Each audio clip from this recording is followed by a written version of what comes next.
तो friends, Birbal arts classes में आप लोगों का स्वागत है। तो आज हम सौर मंडल के बारे में कुछ जानेंगे। सौर मंडल के बारे में कुछ जानेंगे। तो सौर मंडल जो है क्या है? तो पौराणिक रोमन कहानियों में, यानी कि पौराणिक रोमन कहानियों में सोल, यानी कि सोल जो है सूर्य देवता को कहा जाता है। यानी पौराणिक जो है रोमन कहानियों में सोल सूर्य देवता को कहा जाता है। लेकिन सौर शब्द का अर्थ है सूर्य से संबंधित, यानी कि सौर शब्द का जो है अर्थ है सूर्य से संबंधित। सौर शब्द का क्या अर्थ है? सूर्य से संबंधित। इसलिए जो है सूर्य के परिवार को जो है सौर मंडल कहा जाता है। यानी कि सूर्य के परिवार को जो है सौर मंडल कहा जाता है। सूर्य के परिवार को क्या कहा जाता है? तो सौर मंडल कहा जाता है। सूर्य के परिवार को सौर मंडल कहा जाता है। तो सौर मंडल जो है सौर मंडल, उसके बाद क्या है? यानी कि जियोग्राफी। यानी कि जियोग्राफी एक अंग्रेजी शब्द है। जियोग्राफी जो है एक अंग्रेजी शब्द है। जियोग्राफी एक अंग्रेजी शब्द है जो ग्रीक भाषा के दो शब्दों, यानी कि जो ग्रीक भाषा के जो है दो शब्दों से मिलकर बने हैं। एक जियो और ग्राफिया, यानी कि जियो और ग्राफिया से मिलकर बना है जियोग्राफी। इसका अर्थ है कि पृथ्वी का विवरण। इसका अर्थ क्या है? जियो और ग्राफी का अर्थ है पृथ्वी का विवरण। पृथ्वी का विवरण। आइए हम सौर मंडल को जो है एक नज़र में देखते हैं। तो यानी कि सौर मंडल को एक नज़र में देखते हैं। सबसे देखो, सबसे निकटतम तारा क्या है? तो सबसे जो है निकटतम तारा क्या है? तो सबसे निकटतम तारा है बुध, यानी कि मरकरी। सबसे निकटतम तारा बुध, यानी कि मरकरी। उसके बाद सबसे दूर स्थित, यानी कि सबसे दूर वाला ग्रह, सबसे जो है सबसे यानी कि निकट वाला ग्रह तो क्या है? तो बुध है। सबसे दूर ग्रह कौन है? सबसे दूर ग्रह तो वरुण। सबसे दूर ग्रह कौन है? तो वरुण है। सबसे दूर वाला ग्रह वरुण। सबसे छोटा ग्रह, तो सबसे छोटा ग्रह जो है बुध है। सबसे बड़ा ग्रह कौन है?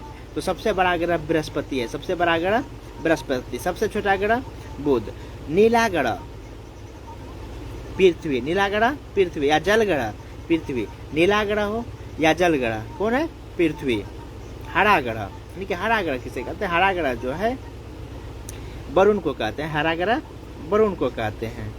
नेक्स्ट है पीला ग्रह, यानी कि पीला ग्रह किसे कहते हैं? तो पीला ग्रह जो है पीला ग्रह अरुण को कहते हैं। पीला ग्रह अरुण को। उसके बाद क्या है? लाल ग्रह।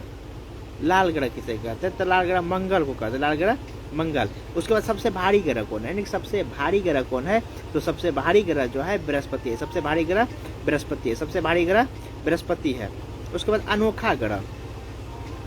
अनोखा ग्रह कौन है? तो अनोखा ग्रह जो है पृथ्वी है। अनोखा ग्रह पृथ्वी है। अनोखा ग्रह कौन है? तो पृथ्वी है। उसके बाद सौंदर्य का देवता, यानी कि सौंदर्य का देवता किसे कहा जाता है? तो शुक्र को। सौंदर्य का देवता किसे कहा जाता है? तो शुक्र को। लेटा हुआ ग्रह, यानी कि लेटा हुआ ग्रह किसे कहते हैं? तो लेटा हुआ ग्रह जो है अरुण को कहते हैं। लेटा हुआ ग्रह अरुण को कहते हैं। उसके बाद क्या है? कुंडली वाला ग्रह, यानी कि कुंडली वाला ग्रह। तो कुंडली वाला ग्रह कौन है? तो शनि ग्रह है। कुंडली वाला ग्रह तो शनि ग्रह है। उसके बाद है भोर और सांझ का तारा किसे कहते हैं? भोर और सांझ का तारा जो है किसे कहते हैं? भोर और सांझ का तारा जो है शुक्र को कहते हैं। यानी भोर और सांझ का तारा शुक्र। उसके बाद है यानी कि रिंग वलय। रिंग वलय किसमें होता है? तो जो होता है शनि ग्रह में। उसके बाद क्या है? दिशा सूचक ग्रह किसे कहते हैं? यानी कि दिशा सूचक ग्रह कौन है? दिशा का जो पता चलता है। दिशा सूचक ग्रह कौन है? तो दिशा सूचक ग्रह जो है शुक्र ग्रह है। दिशा सूचक ग्रह कौन है? तो शुक्र ग्रह है। दिशा सूचक ग्रह शुक्र ग्रह है। उसके बाद सर्वाधिक गर्म ग्रह, यानी कि सबसे अधिक जो है गर्म ग्रह कौन है? तो सबसे अधिक जो है गर्म ग्रह शुक्र ग्रह ही है। सबसे अधिक गर्म ग्रह शुक्र ग्रह। और सबसे कम झुका हुआ ग्रह, यानी कि सबसे कम जो है झुका हुआ ग्रह कौन है? तो सबसे कम झुका हुआ ग्रह बुध है। सबसे कम झुका हुआ ग्रह बुध। उसके बाद सर्वाधिक सुंदर दिखाई देने वाला ग्रह, यानी कि सबसे अधिक जो है सुंदर दिखाई देने वाला ग्रह कौन है? तो सबसे यानी कि सर्वाधिक जो है सुंदर दिखाई देने वाला ग्रह जो है शनि है। सबसे अधिक सुंदर दिखाई देने वाला ग्रह शनि है। आगे है छल्लेदार ग्रह। छल्लेदार ग्रह किसे कहते हैं? छल्लेदार ग्रह जो है बृहस्पति। 3 छल्ले होता है बृहस्पति में। उसके बाद क्या है? शनि में 7 छल्ले होते हैं, बृहस्पति में 3 छल्ले, शनि में 7 छल्ले, अरुण में 13 छल्ले, तथा वरुण में 6 छल्ले होते हैं। ये सब होता है छल्लेदार ग्रह। उसके बाद क्या है, तो इन 8 ग्रहों में बुध, शुक्र, पृथ्वी व मंगल भीतरी ग्रह कहलाते हैं, बल्कि जो है अन्य 4 ग्रह जो है बाहरी ग्रह कहलाते हैं। 8 ग्रह में जो है मंगल, बुध, शुक्र और पृथ्वी जो है भीतरी ग्रह कहलाते हैं, अब बल्कि जो है 4 अन्य ग्रह जो क्या कहलाते हैं, बाहरी ग्रह कहलाते हैं। 4 अन्य ग्रह बाहरी ग्रह कहलाते हैं। उसके बाद देखो सूर्य क्या यानी कि खगोलीय पिंड क्या, यानी कि खगोलीय पिंड क्या है।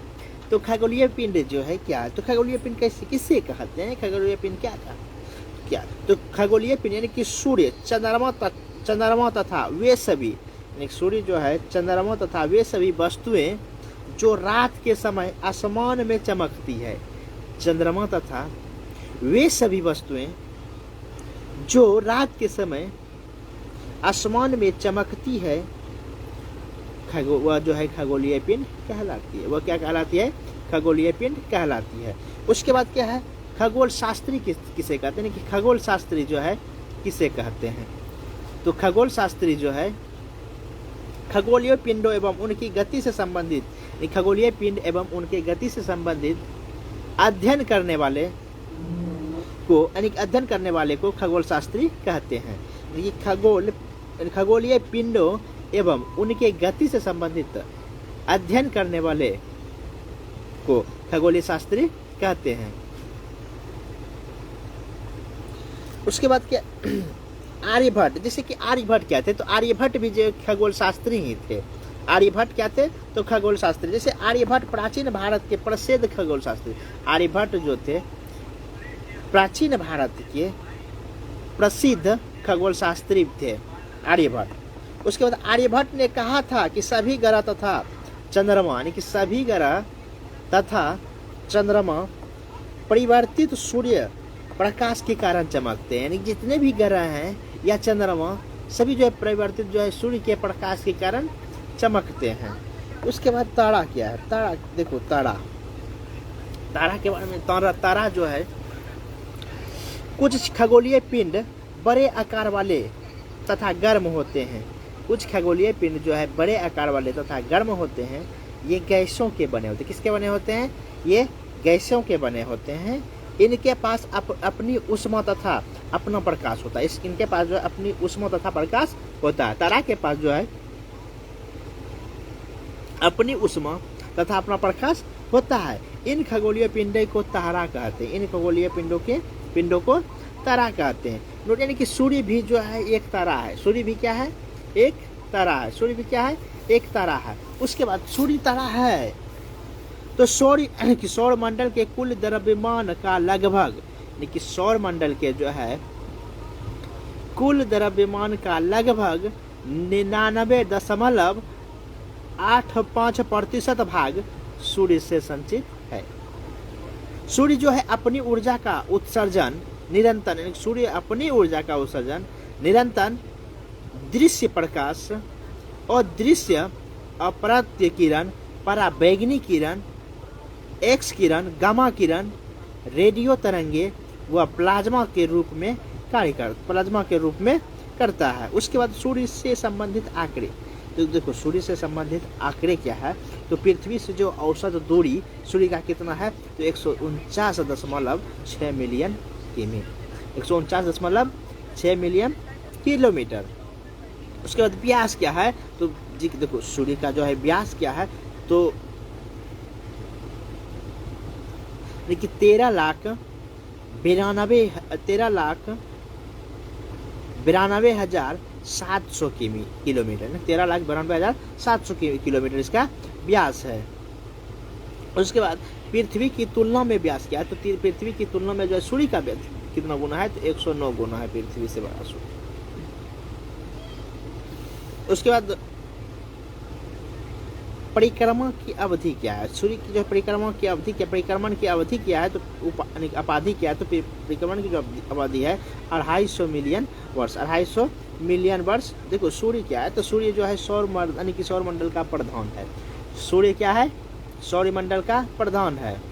यह हमारी मंदाकिनी दुग्ध मेखला के केंद्र, यानी कि यह हमारी मंदाकिनी दुग्ध मेखला के केंद्र के लगभग 30,000 प्रकाश वर्ष की दूरी का पर एक कोने में स्थित है। यानी कि यह जो है हमारी मंदाकिनी मुग्ध मेखला के केंद्र के लगभग 30,000 प्रकाश वर्ष की दूरी पर एक कोने में स्थित है।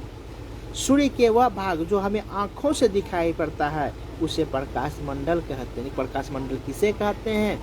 तो सूर्य का वह भाग जो हमें आंखों से दिखाई देता है उसे प्रकाश मंडल कहते हैं। उसके बाद क्या है, उसके बाद आगे वीडियो जो है आगे बाद में पढ़ने नहीं देखा।